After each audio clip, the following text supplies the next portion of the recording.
Welcome, Amakhosi Nation. Welcome to the channel, Amakhosi Network. Sorry, guys. Subscribe to the channel. Subscribe.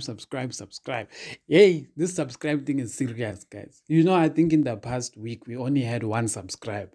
So, guys, please subscribe. Subscribe to the channel. Let the channel grow if you really like the content of the channel. Okay, today we just talked the ratings of the game, and also we add some extra information that the CEO, let me actually start with it. The CEO of Stellenbosch confirmed to Fab Post that Kaizer Chiefs did give a bid to sign Usibongiseni Mthethwa now. So they are sitting with the Kaizer Chiefs bid now, and I guess they are discussing whether it's enough for them or whatever. So it means Chiefs is trying, guys. You know what? At the end of the day, we have to give props to Kaizer Chiefs that they at least are trying to get us Usibongiseni Mthethwa. If they don't get him, at least it's not something where we can say they didn't try. They tried their best, but yeah, let's just hope no one else comes with better money, because that's always what ends up kicking us. When we bid for a player, then Sundowns comes and is like, what did Chiefs bid? Oh, 15 million.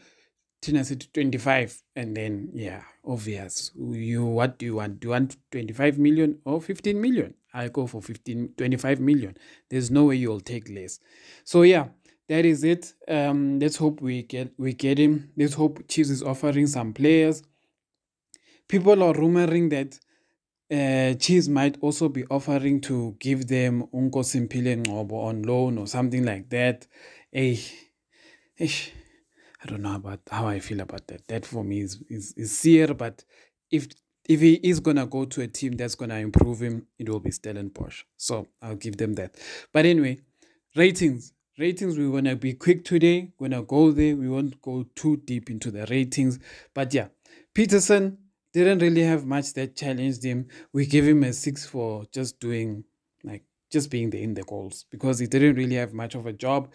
But other than that, his mistakes with Diklokwe on a different day would have punished us. So at the end of the day, we just give him 6 because, yeah, but those mistakes, they must fix them. Shanti didn't have really much threat with regards to a Royal AM, so 6. Diklokwe, 5.5. Miscommunication with Peterson. Actually, let me give Peterson 5.5 for that miscommunication. Peterson 5.5, Diklokwe 5.5. On another day, teams punish us and we cry. These are the mistakes we were making last season. We can't be making them this season.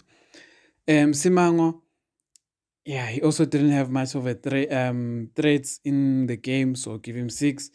Kwinika had a solid game in defense. Give him 6 to 6.5. Defensively is good, but he's what I want people to understand is that if you expect Kwinika to go forward, don't waste your time. So we have to give him a rating on what he's asked to do, not what we want him to do as fans. What they asked him to do is to defend and not worry about going up. That is why when they put in Frosler in the second half, Frosler is a defender that attacks. Kwinika is a defender that sits. Simple and clear. They have different roles in the game. That's why when you see Kwinika, a lot of people are fighting. Why doesn't he go up? It's because of instruction. They say, Kwinika, don't go up. Don't open spaces behind, etc. So if someone does go up, it will most likely be Hlanti. But Hlanti also in these days is not pushing up. So we are having a flat back four. Our right backs are not, and left backs are not pushing up.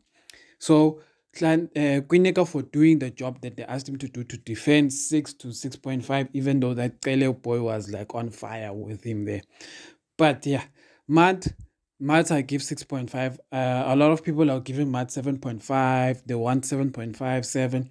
And I say Matt was solid, but he lost a lot of balls in the second half, in crucial parts of the game. And like I said in yesterday's video, that Matt needs better competition. There's a point in the game where Matt needed to be subbed because he had done enough. He was now losing the ball and doing, so that Castillo, 6. Castillo just did okay. He didn't really threaten that much. One thing I've noticed about Castillo is that as good as Castillo is in his late entries in the box, Castillo does not take ownership of the midfield. So Castillo is like a number 10. Let me say, if we had good defensive midfielders, we would even try play Castillo as like almost like a number 10 or something like that. Or like if we have double two number eights, let's say we have two number eights. If I have to give you an example of like players that would make, like this is just an example off the top of my head. Let's just say Tico Modiso was still playing, and at his prime, if Tico Modiso was playing alongside Castillo with a good defensive midfielder behind them, they would cause havoc in any team. I'm just making that. Or Tembazwan. Let's say if Castillo was playing with Tembazwan, they would cause havoc because Castillo is box to box, bulldozer. Tico is finesse, Zwane is finesse, creativity, etc. etc. Who are the finesses and creativity in Chiefs team? It's Nkosimpile Ngobo and Mdu Shabalala, Mdantsane, etc. But are they doing the jobs that have been asked of them? No. What could be the solution? The solution to this could be Keegan Dolly. If Keegan Dolly gets recovers, last season we saw he did well playing as a number 8. So if you have like a Keegan Dolly, if you have a Mat, hopefully even Mtetwa as a 6, then you have Keegan Dolly on the as a 8 on the left, and then Castillo as a 8 on the right. It makes your life so much easier in terms of creativity because we know Keegan Dolly created a lot of chances for us last season. So adding Keegan Dolly actually helps us. And then, yeah, so that's the one thing I wanted to say about that. So Castillo 6, Modi 5.5. He tried, but he wasn't doing enough. And yeah, he was not finding the passes. Dupree for this game, effort. Dupree always gives effort, but if you are a striker and you miss tap-ins, there's no way I can give you anything more than a 4. Cause Dupree, yeah, I have to give you a 4. Unfortunately, you effort or whatever, when you don't do the job you are on the field to do, it's difficult to say anything else. 4. And then Matlo had a good game, 5.5 to 6, maybe 6 actually. Let me not be unfair. Matlo 6, he had a good game. He did the runs. The only thing about Matlo that I question is he had a good game. I'll not say he didn't have a good game. It's just that when he is on the field playing as a number 10, there are moments where you just want your number 10 to take over and create and be a threat. Be a threat. You know, when I say a threat, I mean like that team knows good. Hey, that guy must not get the ball. But it didn't feel like Royal AM had much of a worry when Matlo had the ball. They were just like, oh, he's moving, but he's not like threatening us. But he's doing the right passes, but he's not a threat to our system. And that is what I feel Matlo was lacking in the game. He was lacking being a threat. He was lacking late entries into the box. He was lacking those kind of things. And sometimes, yeah, it's difficult when it's like that. So, and then there's one more player missing. Who am I missing? Oh, Gonzalez, who was playing as our striker.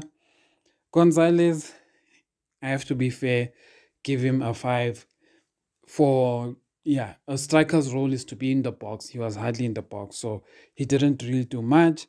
So, yeah, because if I have to compare what Christian Saile did in his few minutes versus what Gonzalez did in the 65 minutes he played, it's not the same. Christian Saile created a chance. Christian Saile hit the post in just a matter of minutes. So that's why one thing I'll say about Gonzalez, and he's not the fastest of players, and our system relies on a fast player. One thing I'll say about Gonzalez that is something that we have to be fair about is that Gonzalez did not have a preseason with Kaizer Chiefs. Gonzalez didn't arrive at Chiefs until like now. He's a Mafigi Zolo. So we can't expect a Mafigi Zolo to all of a second Sunday be finding himself in the right positions, etc., etc. Like when the ball is not getting him to, if you are Mafikizolo, when the ball is not getting to you, you won't sit in the box and expect it.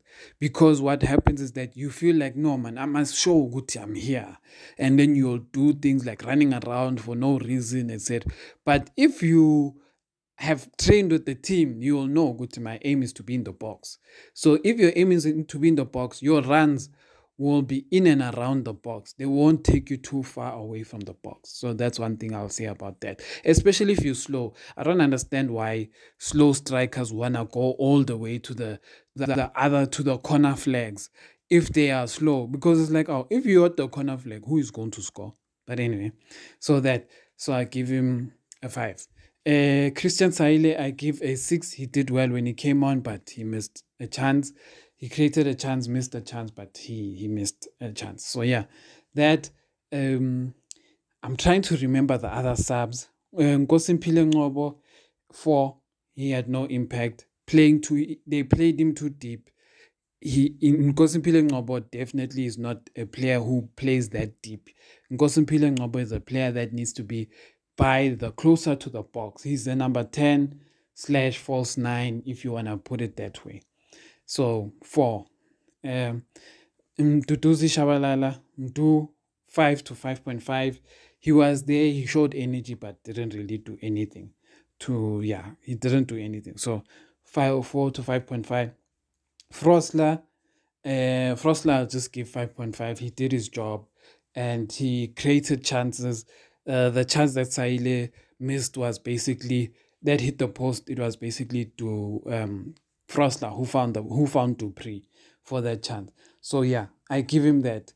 And yeah, I think those are the people that I can recall. I can't remember the other subs. If there was another sub, I mentioned 4 subs, but I can't remember who was the other sub, if there was. So yeah, guys, those are the people I've mentioned. Tell me what you think about it. And Mulifintseki, rating I'll give Mulifintseki and his technical team, I'll give them a 6.5. They did their job. The players failed them. Finish and clear. There's no debating that one. So yeah, tell me what you guys think.